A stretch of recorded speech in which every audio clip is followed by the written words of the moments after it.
Hello there, and welcome to this session of Farm Source's Calf Week for 2023. Today we're going to be talking about various aspects relating to the importance of hygiene in the calf shed and how kind of tips and tricks to improve the standards of hygiene in your sheds and the impact that can have on calves. I'm Mike Shalcrass, Senior Veterinary Manager here at Fonterra, and joining me is Emma Cuttant, who's a lead researcher at EpiVets, a dairy-focused research company? Yeah, research and epidemiology business, but we certainly predominantly do either dairy or sheep beef. Yeah, and Emma's done some really interesting research over the years into many aspects that relate to hygiene around calf rearing, and probably tracing that thread back to the importance of colostrum to calves, and the impact that poor hygiene standards can have on the efficacy of that colostral transfer early in a calf's life. So you did some work a couple of years ago looking at individual farms and rates of failure passive transfer on those farms and factors that were influencing those outcomes for the calves. What can you tell us a bit more about that? Yeah, so if we peel right back and actually just make sure we're all on the same page with what failure passive transfer is. Yeah. So failure passive transfer is essentially when the calf doesn't have enough antibodies. Our antibodies are our soldiers of the body, they're what fights disease. If the calf doesn't have enough of those, we consider it to be called failure of passive transfer, right? So when the calf is born, it's different because different to normal mammals, because when humans are born, they have transfer of immunity across the placenta. So do dogs, so do cats, so do most mammals, and for some reason the cow doesn't do that. So when they're born with absolutely nothing. And everything that they need for immunity comes from the colostrum, right?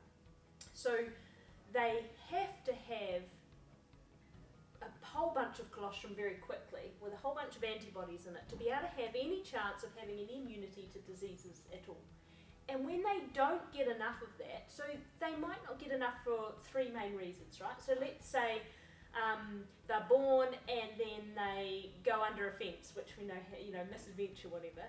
They don't get the colostrum quickly enough, and they can't absorb it after about 24 hours. And so if they don't get it in within that sort of 6 to 12 hour window, they end up with what's called failure passive transfer. They don't have enough antibodies. The second thing that can happen is they might get it real quick off their mum, but maybe they just had one suck and then the mum, buggered off down the paddock, and they didn't get enough. So they got a little bit, but didn't get the volume that they needed. That's another way that they can get it.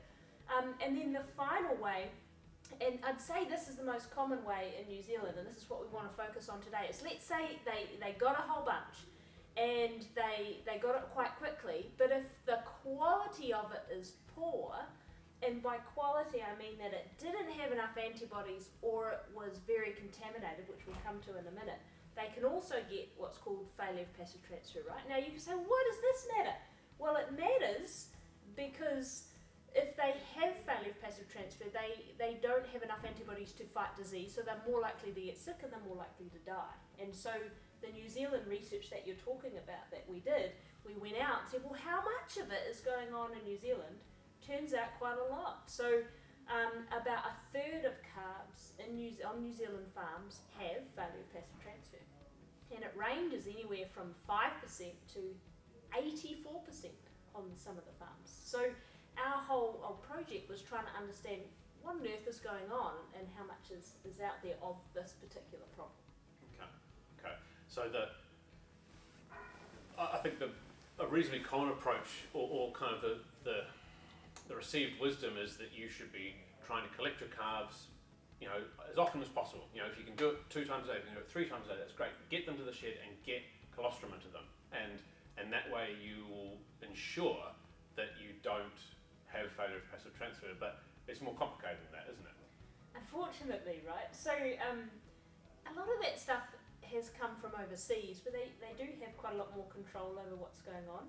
So when we're talking about collecting calves frequently, over in some American farms, they're collecting them within an hour because they're literally watching them 24 hours a day, and we can't do that. So that's one aspect, is that collecting them more commonly is actually very difficult to do in New Zealand. And so what happens is people don't do it, and they leave them with the dam. But you know what? We investigated that, and we're like, hey, well, is this actually a bad thing to leave them with the dam? And it actually turned out, and this was quite controversial at the time, was that the farmers that were leaving them with the dam were actually doing better than the ones that were taking them off. And then, of course, that caused a big uproar, because but you've been telling us to take them off the dam for all these years. The reason wasn't so much the removal from the mum that was the issue.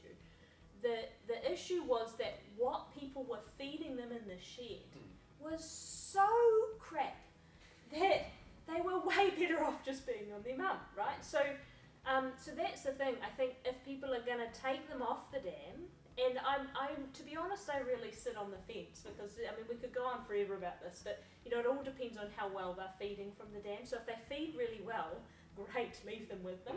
If they don't feed well, absolutely you want to take them off the dam. But jeepers creepers, if you're going to take them off the dam, you better be ready to feed them well, because what was happening, and what we found on all these 100 plus farms that we were looking at, was that the quality of what was going into them was so bad that it's no wonder that we had so many problems. And again, just a reminder, by quality I mean that there was a really low antibody content in the colostrum, and very, very high contamination. Right? So for measuring the antibody content, that's when people are talking about IgG levels and using a Brix refractometer or something like that. Is that right? Yeah. That's right. So when you're using a Brix, which by the way, the best thing you could ever do, so addictive, but you're looking for, you're literally just getting the colostrum, putting a drop on this thing and looking through it, and you're looking for 22% or higher, right? That is colostrum that's got enough antibodies in it suitable for newborn calves. In the trial work, we found the average was 16 and a half. Right, so we've just got low antibody colostrum. Now you could say, well, why is that? Well, some of it is probably just because the calves are drinking it off their mum before it actually, they come in. That's part of it. And so you really want to be individually selecting it of cows, milking them into a bucket, testing them individually, and just taking the good stuff and feeding that to the babies. Yeah, because if we define colostrum as the very first absolutely milking after calving, then quite possibly the calf has drunk some of that. That's right. And if the calf's emptied half the udder, and then you bring the cow in and then you milk her, you've now got transition milk mixed with colostrum in the udder, and you're not going to get that 22%. Exactly. And that transition milk is still good. It's still a valuable feed for older calves, but we're talking about these real neonatal calves here, that kind of first 24 hours of life, 22%. That's your target. That is the target. Or more. But what we have found is that when people start measuring, right, because they get all excited and they get their Brix and this is awesome, and then they're like, damn it, I can't get over 22%, what's going on? And what we've found is that the relationship is linear. It is one of the most linear things I've ever seen in a biological system, that yes, 22% is amazing, right? But 20% is still better than 18, which is still better than 16. So if you weren't getting 22%, you're still trying to find the highest that you can and feed them that, because 20% is still way better than feeding them a pooled amount of 16. Because that's the other thing that happens, isn't it, on New Zealand farms, is people will pull all their colostrum together. Rather than targeting certain cows that have got high antibody levels, they'll just be like, here are all the cows, their first milking, put it all in one place feed that to the cows. Yeah. And so what's the risk with that? Well, a lot of people think, oh no, that's okay, because the cows that have high antibodies will lift up the average. It's not like that, it's the other way. And so if you have, because it's more likely to get cows that have lower quality colostrum, because we have so much feeding out in the paddock. Like that's, if we were taking them off their dams within an hour, every single calf would be totally different, but we're not. We're doing it usually once a day on 70% of farms. So a lot of cows, the majority of them are being fed from, in which case you're less likely to have high quality colostrum. So when you're pooling it, no, your high stuff doesn't lift it. Your low stuff pulls the whole average down, right? So you really, ideally, if you really want to take that stuff seriously, if you're already milking them into buckets, just test the bucket. It's literally a 5-second job, and it is so fun. So that's I'd probably say the easiest way of focusing on getting that high antibody colostrum to the calves. Yep, individual testing. So then the other aspect of quality, that's the kind of innate quality of the milk coming out of the cow. That's right. The other thing you talked about was bacterial contamination. Now that you're not talking about cows with mastitis that have bacteria in the milk, are you? You're talking about the things that we hold the milk in are dirty. Yeah, so if you think about, the funny thing is about contamination is I just never thought of this when I was practicing as a vet, and when we were working through farms that were having issues, it was always about how often are you collecting them and what's happening and are you washing your boots in the shed and all this sort of stuff. And it wasn't until we did this study that she learned a little bit about the contamination in the milk. And what we're thinking of in particular is bugs like E. coli. I think of E. coli, it's like the shit bugs, like if you've got a lot of cow crap around, you'll find E. coli. And those are really problematic. And if you think about where the contamination comes from, you think, okay, well, I've got the teats, because you're milking it into a bucket usually. So you've got a bucket that contamination can come from. Like a test bucket? Like a test bucket, that's right. Then quite often people are going from a test bucket to a drum of some description, or to a feeder, or both, right? So you've got these different pathways of contamination. And the E. coli, so that's the most important thing. They're a problem for one of two reasons. So the first is that when these big antibody molecules are being absorbed through the pores of the gut in the calf, right? When they're first born, these big things have to get absorbed. Bacteria does one of two things. Number one, it can attach to the antibody molecule. So it makes it too big to be able to be absorbed. Or they get right in the way of the pores of the gut. So it's like, no, you can't be absorbed, right? So it gets in the way of the antibody being absorbed. So the problem is you could have really high antibody milk, yeah, I got this stuff and it was awesome. But if you then have it in a contaminated container or something, that's not washed well or things like that, the calf can't absorb it. So it becomes really quite problematic as a risk for failure of passive transfers, having this sort of bacterial-ridden milk. And given that the calves don't have an immune system yet, is it also a risk from just the bacteria themselves, or a risk to the calf? It potentially could be. I don't know as much about that, but there's certainly suspicion that it would be. But I mean, because if they're absorbing E. coli, now, hang on a second, crap, I've hardly got any antibodies in the first place, and now I've got a whole bunch of E. coli in my gut. So even if it doesn't end up with a problem, or an E. coli diarrhea or whatever, you still then now have a calf that has to direct energy into an immune system response, when they need to be directing energy into their growth. Growth or warmth or surviving. Exactly, that's right. Okay. So that's sort of the main issue. And so I guess, how you fix that. Like, I know it seems like, a little bit of sucking eggs, but it literally is just hygiene. And the right sort of hygiene. I always thought about it, when cleaning baby bottles and whatever, and you do a scrub, or like sometimes husband does scrub, and you're like, really, because I've just rinsed it around. There's still, you still get that fatty sort of residue. That's not clean. Clean literally is hot, soapy water. And I believe you've got some examples. Well, yes. Of that.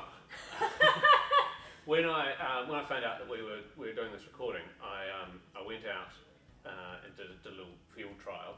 I found a farm who's got some calves in the shed at the moment, and I said, can I come out and have a look at your calf feeder and do a little exercise cleaning it. So I'll play you this video and we can talk you through this process that I went through.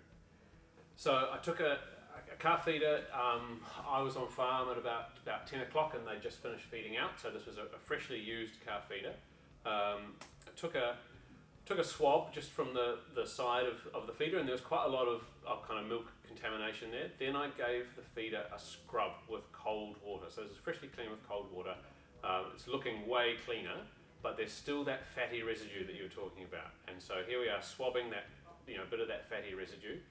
Then I gave it a scrub with hot water, and that fat was gone. The thing looked so much cleaner than it did prior to that. Took another swab, and then I gave it a scrub with hot water and disinfectant. So you can see there, giving it a scrub with disinfectant, and once that was done, it was looking immaculate. Now you can go, oh yeah, that's real clean, but what about where the teats are attached? There's always some stuff there, so don't forget to give that a clean, and to give the teats a clean. So I'm swabbing a dirty teat here, and then I gave it a good clean and gave it a swab again. And you can see this, bunch of teats that's looking peachy now. So then once I'd let it dry in the sun, because that's the other thing that people talk about, sunlight being a great disinfectant, gave it a final swab. And if you have a look at the results from those swabs, so we took them to the lab and we cultured them to see what bacteria we could grow. So this is what the unwashed, before I'd given it a clean, this is what we grew off the feeder. Once we washed it in cold water, exactly the same. So there's really, that shows the importance of that fat, like how much bacteria are surviving in the fat lining of the stuff. So once the hot wash, straight away, no disinfectant, this is just a hot wash, no bacteria grown on that sample. Here it is with the disinfectant as well, still no bacteria, that's good to see. And then after we let it dry, actually we've got a really small amount of growth there, and that's probably just bugs that have blown in on the wind. So again, that shows the contamination risk with just having stuff sitting outside, but really minimal bacterial growth there compared to the other thing. The teat, before we washed it, was pretty disgusting, and then after it was cleaned, no growth there again. And I saw a test bucket hanging around on the farm, and it was actually, to be fair to the test bucket, it looked real clean inside. I thought this will be nice and clean, we probably won't grow anything. We did. So every surface that the milk touches before it gets to the calf is a contamination risk, and that's where I think it really shows the value of particularly the hot water, but also the disinfectant there in cleaning those milk contact surfaces to reduce the bacterial load before the calf drinks the milk. That's right. And the thing is like, I have a lot of people being like, yeah, but not all bacteria are bad. And I agree, they're not. Not all bacteria are bad. E. coli are bad. There are other bacteria that you find in milk that are actually okay. But the thing is you don't know what you're getting. So by reducing the whole load, you're reducing the risk of getting the bad ones, because you don't know. And then I have other people as well come up and be like, oh, you don't want stuff too clean, it's good for them to have some bacterial load. I have never seen evidence of that. No one's actually done studies to my knowledge of No, and that would make sense. There's that kind of hygiene hypothesis that the world we live in these days is too clean, but that's because we've got functional immune system. We're still talking about these very young calves, less than 4 weeks old, in this case less than 1 day old. Yeah. They don't have an immune system, so challenging them unfairly is probably not a helpful thing to do until they've had a chance to absorb those antibodies. 100%. It's no different when you had your newborn baby. Would somebody be like, hey, you know what? You don't want stuff too clean for that newborn baby. You better just give them the scungy teat just to challenge their immune system. It's no different with calves. Like maybe once they're older, a little bit more robust and stuff. But it does take a while for them to develop their own immune system. We're talking 4 to 6 months. So, so that whole colostrum part is part of it. And then of course you've got the other side of the hygiene, which is the actual challenge that they are getting within the calf shed. So you've got the ability to deal with a challenge, which is everything that we've talked about with failure passive transfer and having a good immunity and clean colostrum, and the other side, which is let's try and not challenge them too much with their environment as well. Yeah, because you see, if you look at how calf rearing is done in California, let's say, those calves are kept in individual hutches, and they are kept in individual hutches to prevent disease because they've got diseases over there that we don't have here, and that's just luck. We're very fortunate to be in the position that we don't have those infectious diseases. But that's the kind of extreme level that they have to go to keep those calves physically isolated from each other to prevent spread of disease. So So let's imagine we've got this calf. We've given it good, clean colostrum, good, clean milk. It's now going into a calf shed. What are the things we need to think about in a calf shed environment related to hygiene to reduce the risk of disease outbreaks in the calves? Yeah, I guess some of it's just the basic stuff. You don't want to be traipsing through from pen to pen, ideally. You know, like you yourself are a great way to spread disease, aren't you? You know, like boots and overalls and things like that. Gloves, you know, hands. gloves. Yeah, and it's just, I know it's so easy to think like that stuff doesn't matter, but it really does. Like it all adds up, and because it doesn't take a lot of, you know, very many of the bugs to actually spread it. So, so yeah, that's basic stuff. You know, spraying pens, washing gear, like, you know, just that replacing bedding. You know, rather than spraying the snot out of it, where you're just spraying a whole bunch of poos anyway, of which you're not going to achieve much doing that. More bedding. What have I missed? Yeah, so I think I can go back to, you had a good point about the design there around not traipsing through the shed. That means when you lay out your shed, try to have it so you can access every pen without having to be in another pen. So either having access from either side or having a corridor through the middle or something like that, so that your dirty boots, your dirty pants, your dirty hands aren't going into the pen with the calves. They're not going to come and suck on your leg if you've just been in a pen with another calf. Because if that calf's sick, then you're going to be the risk of transferring disease. And then the importance of hygiene. Have you got a hot wash? Have you got a boot wash station? Like again, it was amazing for me seeing the impact of the hot wash on that calf feeder. I've never seen something that pronounced. Yeah, before. It's crazy.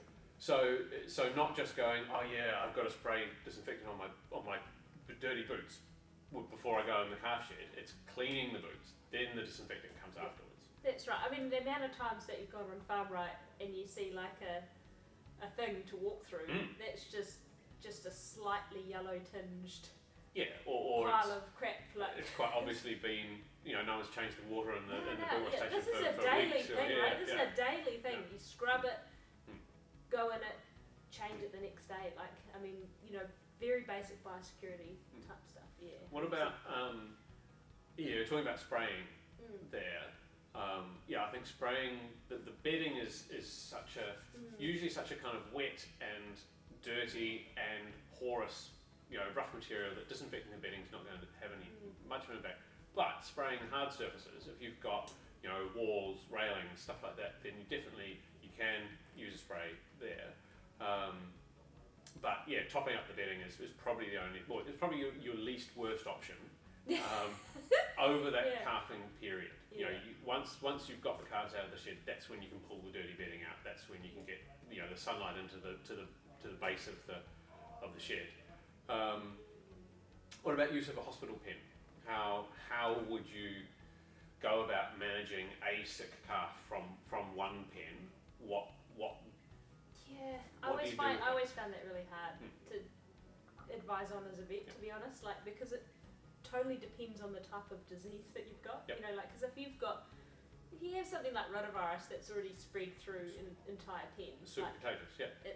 You don't really want to drag them through the hospital pen, but you know, sometimes it's just one sick calf that you've picked it up real quick, then by all means, you know, get rid of it type thing. But I mean, probably I'd say what's more beneficial is solid partitions. Yeah, and you almost never see that. No, apart from in professional calf rearers. So if you get a professional calf rearing operation where disease management is all they have to be onto it, you'll find solid partitions. So if that can, and I think a lot of people, I've seen certainly people do makeshift versions of it, you know, with pellets and stuff like that. I think it's definitely worth and trying that echoes the same principle as what they're doing in California, that they're trying to keep those, you know, it's like putting a fire break in. If one pen gets sick, it doesn't spread to the next one because those calves can't have contact through the partition. Now the risk there is the feeder, the calf rearer, the equipment, the stuff that does travel from pen to pen, and so that's where that, you know, it's all these different ways that you got to be on the ball. You got to be thinking about how could a bug get from this pen to that pen. That's right. And see, we can't necessarily partition them individually like they do over there, but we can at least try and partition them within a group. Yeah. So if you go, oh, well, there's only 15 calves in this pen, that's as many as are going to get sick, hopefully. Yeah.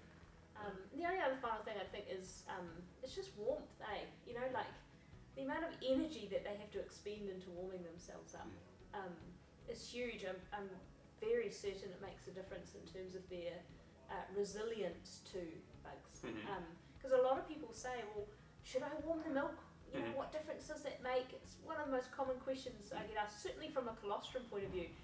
And from the ability to transfer antibodies, no, the warmth doesn't make any difference. But the ability for the calf to regulate their own heat, absolutely. Yeah, so like adult cattle are very cold tolerant, you know, because they've got this big fermenting chamber of the rumen that's making lots of heat for them. But a calf doesn't have that. A calf is small and skinny and wet when it comes out.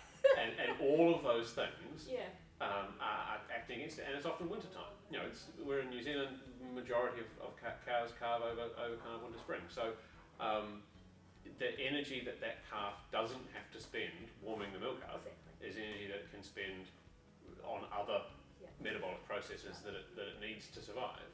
I think that's an interesting discussion point that you know, people will say, look, I feed cold milk and it's fine, and it's true.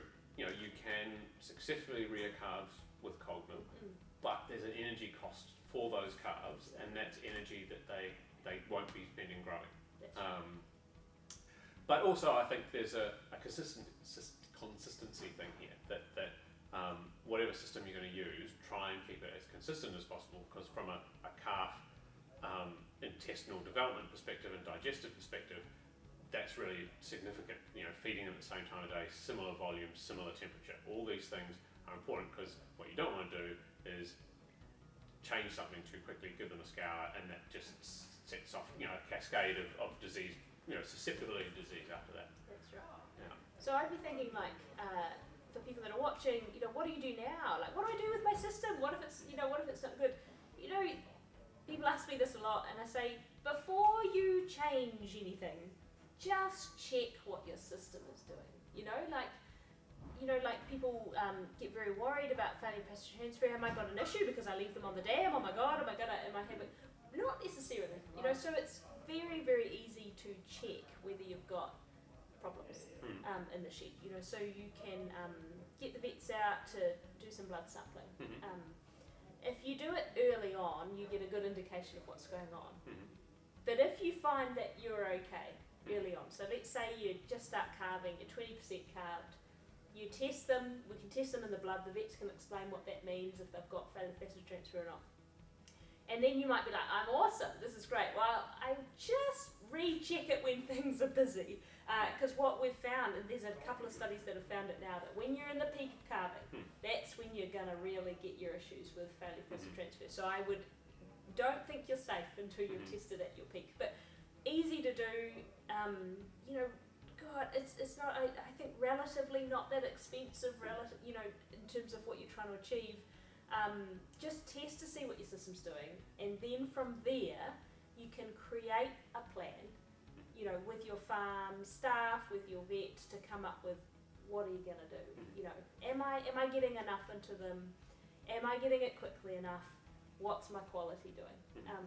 And going from there. Yeah, and I guess later in the season, you know, where we say check later in the season, that's also when the challenge is going to be higher. You're going to have more calves in the shed, the bedding's starting to get wet, all that kind of stuff. Exactly. Yeah.